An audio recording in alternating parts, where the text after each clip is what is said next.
And remind me what UNC stands for again? University of National Champs. Let's do it.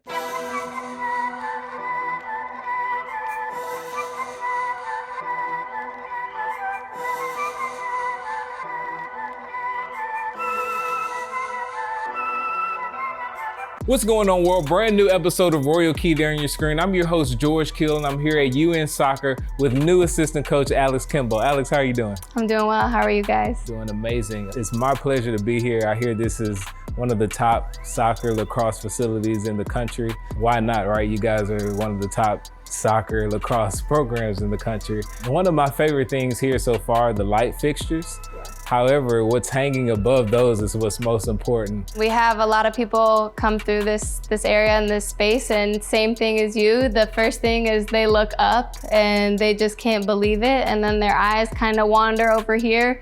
You know, they get to see the numbers. When you take a second to really look at the numbers and you compare them to other programs, this is a special place. This is a special place to be. Not only us in women's soccer take pride in that, but you know, other sports as well. And we want to be elite as a university. You guys are very unique in the sense where you have two like powerful women's programs in the same building. Right. How is that? Like you're just walking around success like all the time. We have a great relationship with women's lacrosse. I mean, Jenny Levy's office is literally probably about 10 steps from my office. And so we bounce off each other a lot when it comes to team dynamics, team chemistry, you know, a winning culture. To be able to have multiple brains working, you know, at this capacity and not only working, but bringing results to our university. Fun fact here for everyone watching, what does UNC stand for? It stands for the University of North Carolina, AKA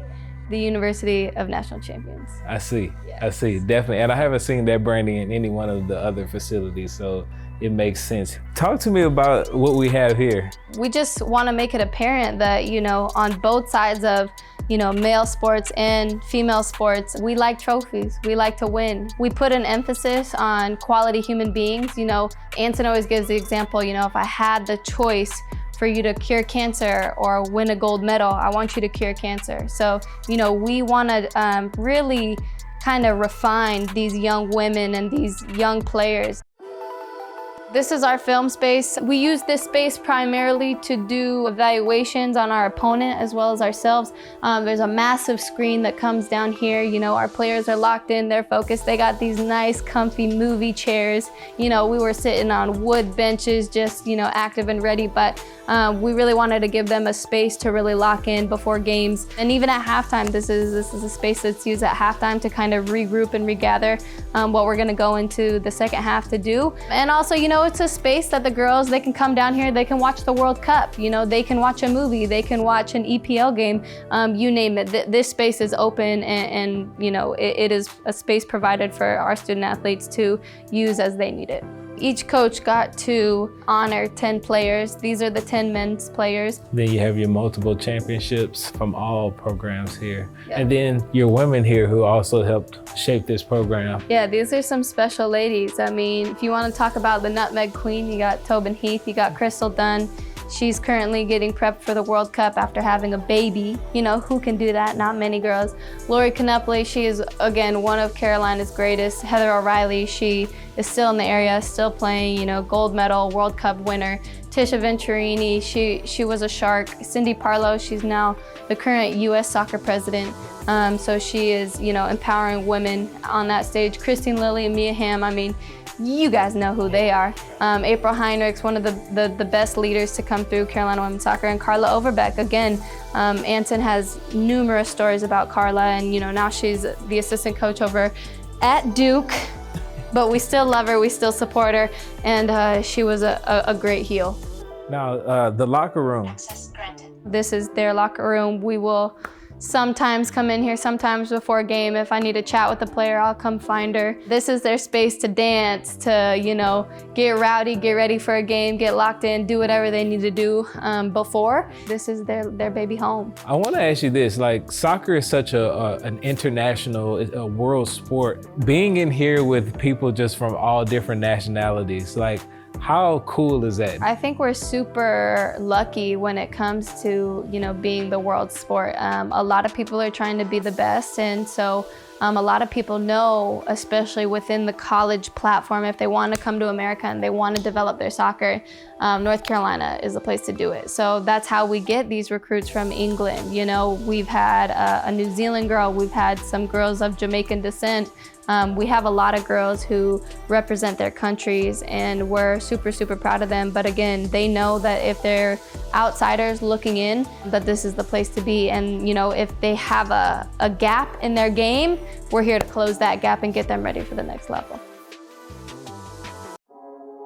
Okay, Grant, yet again, another amazing locker room on the UNC campus. I'm not surprised. How does it feel to kind of, share a facility with another successful program? It's an honor if you think about it. I think a couple years ago, men's and women's soccer and men's and women's lacrosse were all in their respective Final Fours. So you're talking about some great programs, some great coaches, some great student athletes that are going on to do unbelievable things in their respective sports. So it's a huge honor. And not only that, to share the campus with so many other great sports across the line. And it's just part of the culture here at UNC that makes it special to be part of. How do you guys at UNC men's soccer handle this locker room here? Yeah, we want them to take accountability for it and realize how lucky they are to have such a great space. And so we try to make this more of a players only place. Now with that said comes expectations. So we give them the freedom to have the space, but if they don't keep it up, then there are some consequences, but we want them to feel like this is an incredible place to hang out with their team and bond and create a team atmosphere. You kind of man up the recruiting here. Has this impacted your recruiting when you can just kind of bring them here and just check out this? You don't even have to say much? Yeah, first our whole staff is recruiting. It's one of those things, you bring people here and you show them this room and there is a wow factor. There's a wow factor behind our stadium. There's a wow factor behind our weight room.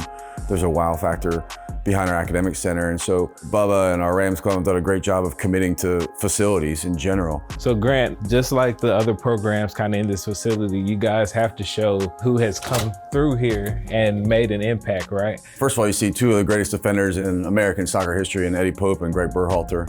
Obviously, Berhalter is the face of the United States men's national team as the head coach right now. You got Chris Leach up here, who's a general manager out in San Jose, Major League Soccer. Dax McCarty is like second in all-time appearances in MLS history. Also on this board, you'll see Jonathan Campbell was the first ever first-team athletic All-American and first-team academic All-American in the same season. So it's not just about our guys that are doing it on the field and maybe even going to meet pros. It's about guys that are a great representation of the program. And so we're proud of all of our alums.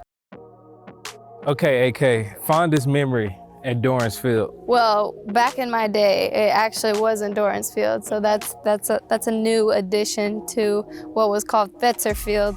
This is just a special place. One of my favorite moments on Fetzer, scoring my first goal. All the other ones happened in tournament time, unfortunately not on this field, but somewhere up the road over in Cary. But no, this is a memorable place, and I would do some crazy things to put my jersey back on and play in this stadium. So it's one of the best in the country, and it's a very intimate stadium. We even have more plans to build in the future.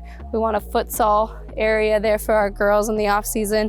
All right, AK, tell me this is the room that once a recruit comes through the entire facility, this is where you close. Yes, the recruit has an itinerary of kind of, what we want to show her. We spend a lot of quality time with them and their families. We really want to get to know them on a personal level. And typically it's a, 1 to 3 day thing. On the last day when we are having conversation, we like to have the conversation in this room.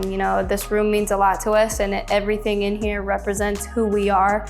And we take pride in that. We're proud of our kids and we're proud of our program. And, obviously Anson has been doing this for so long that you have to trust in what he's saying. Is there a certain piece on the wall that recruits flock to when they come? The favorite piece is probably this one. This is the 2015 year where there just happened to be 6 Tar Heels, and their first thought was, let's get a picture for Anson. So that was a very, very special picture, not only for Anson, but for our program, because that shows not only that they're thinking about us, but they're still teammates. They're still a family, even at that level and in that environment.